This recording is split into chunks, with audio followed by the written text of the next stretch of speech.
유튜브로 읽는 박정희 전기 8권 철부지 학생과 반동 정객 약소국 대통령의 비애.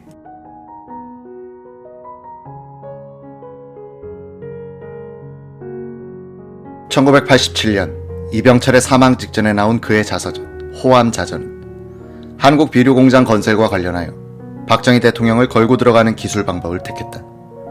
박정희 대통령은 이병철에게 농민들에게 값싼 비료를 공급하기 위한 공장을 꼭 지어달라고 간청하는 입장이었다고 한다. 발단은 1964년 봄으로 거슬러 오른다. 박 대통령은 청와대를 예방한 이병철에게 이렇게 말했다는 것이다. 이 사장은 이제 일을 피하지 말고 새 사업을 일으켜 경제 재건에 적극 참여해 주시오. 이렇게 운을 뗀 박 대통령은 농약 공장을 지어달라고 했다. 이병철은 기술, 자금, 시장성을 아직 검토해보지 않아 뭐라고 말할 수 없다고 회피했다는 것이다. 그렇다면 이 사장께서 오랫동안 구상하신 비료 공장은 어떻습니까? 이병철은 그 제의에도 즉답을 피했다. 박 대통령은 이 사장은 우리 정부에 협조할 생각이 없군요 라고 했다는 것이다. 그렇지 않습니다. 다만 역부족일 뿐입니다. 이 사장이 역부족이라면 다른 사람은 더 논할 것도 없죠. 그러지 말고 정부가 적극적으로 뒷받침할 테니 비료 공장을 지어주시오. 대통령이 혼자 애써준다고 해서 될 일이 아닙니다. 행정부는 물론 거족적인 뒷받침이 필요합니다. 행정부의 적극적인 협조 없이는 이와 같이 큰 사업은 성사되기 어렵습니다. 박 대통령은 즉석에서 장기영 부총리를 불러들이려는 것이다. 장 부총리, 이 사장이 비료 공장을 짓기로 했습니다. 장 부총리가 전 책임을 지고 뒷받침하시오. 최선을 다해서 지원하겠습니다. 이병철은 확답을 하지 않고 물러나왔는데 장 부총리는 그 뒤 여러 번 공장을 건설해달라고 간청해왔다고 한다. 장 부총리는 대통령의 뜻도 그러하지만 나도 내 임기 중에 비료 문제만은 해결하고 싶다고 했다. 장 부총리와 이병철은 부산 피란 시절부터 서로 잘 아는 사이였다. 그때 장기영은 한국은행 부총재로 근무하고 있었고 이병철은 제1제당을 경영하고 있었다. 이병철은 그가 가는 곳에는 항상 활기가 넘쳤다.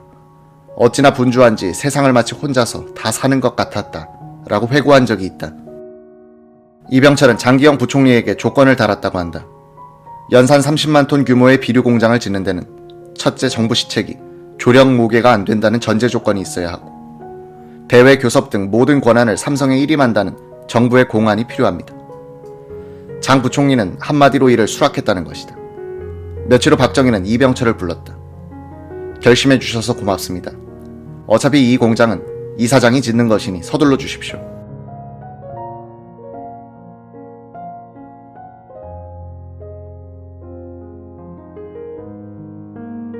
박정희는 그렇게 말한 뒤 동석한 장기영에게 이 사장이 일단 약속한 이상 안심해도 됩니다.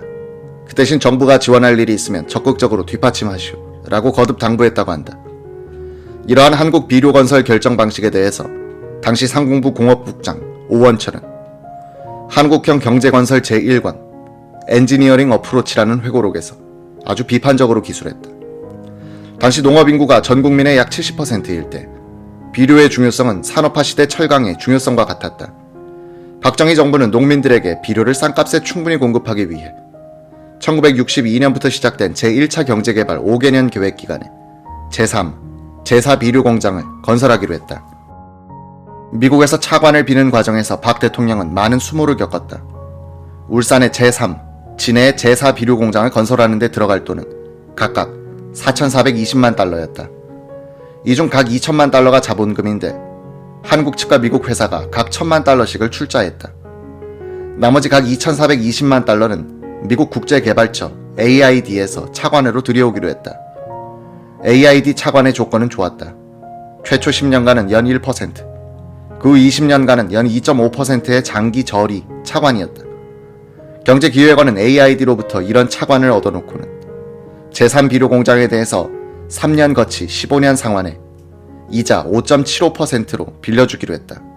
말하자면 돈 장사를 하려고 하는 것이다. 이런 전략을 간파한 미국 회사는 무리한 요구를 내세우기 시작했다. 자연히 경제기획원은 미국 측 편을 들게 되고 공장 건설 담당 부서인 상공부는 고립됐다고 오원철은 비판했다.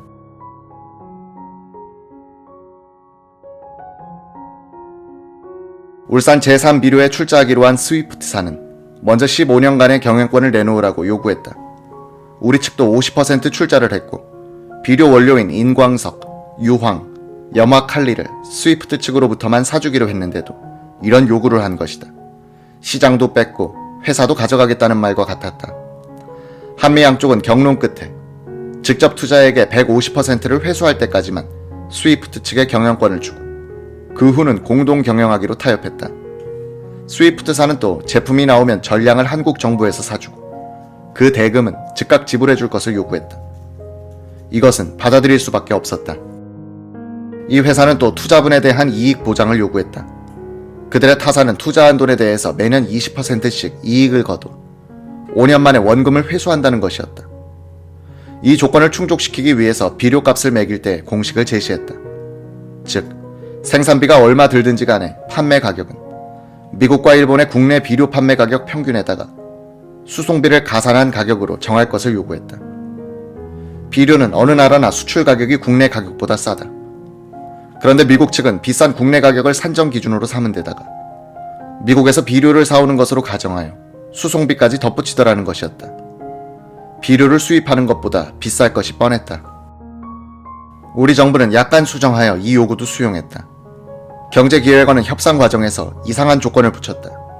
제3비료가 연간 20% 이상, 즉 연간 400만 달러 이상의 수익을 올릴 경우 그 잉여 이익의 10%를 정부에 내어놓고 나머지는 스위프트사와 한국 측 합작회사가 갈라먹기로 한 것이다.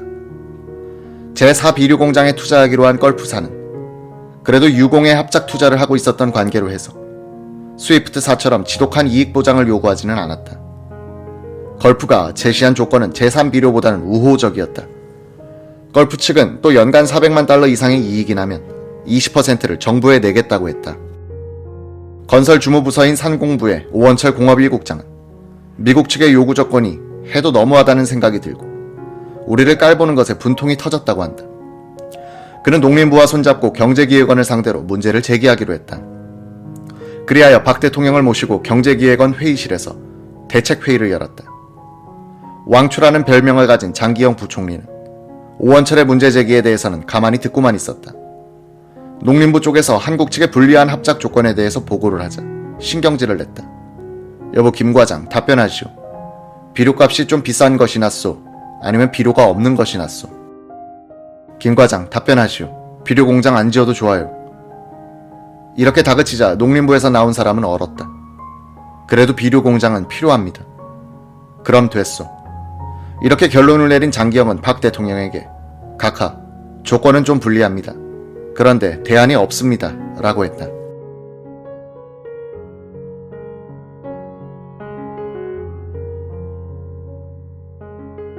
박정희는 무섭게 오원철을 노려보았다. 오 국장도 시선을 피하지 않았다. 박 대통령의 눈은 분노로 차 있었다. 오 국장은 처음에는 기합인 줄 알았다.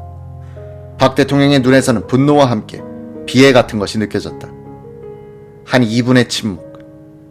박 대통령이 입을 뗐다. 그 안을 시행하시오. 오원철은 나는 지금도 나를 무섭게 노려보던 그때 그 사령관의 눈동자를 잊을 수 없다. 평생 못 잊을 것이다. 약소국 대통령의 슬픈 표정을 읽을 수 있었기 때문이다. 라고 회고했다. 울산에 지은 제3비료 공장의 건설비는 3,647만 달러.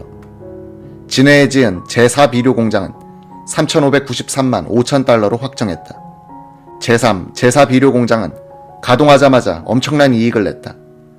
효율적인 공장 운영 덕분이기도 했고 투자회사 측에 일방적으로 유리한 계약 조건 때문이기도 했다.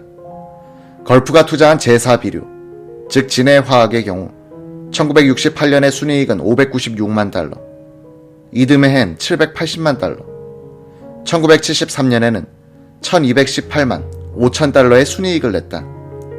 2천만 달러의 자본금으로 이렇게 많은 이익을 내니 언론과 야당으로부터 비난이 쏟아졌다.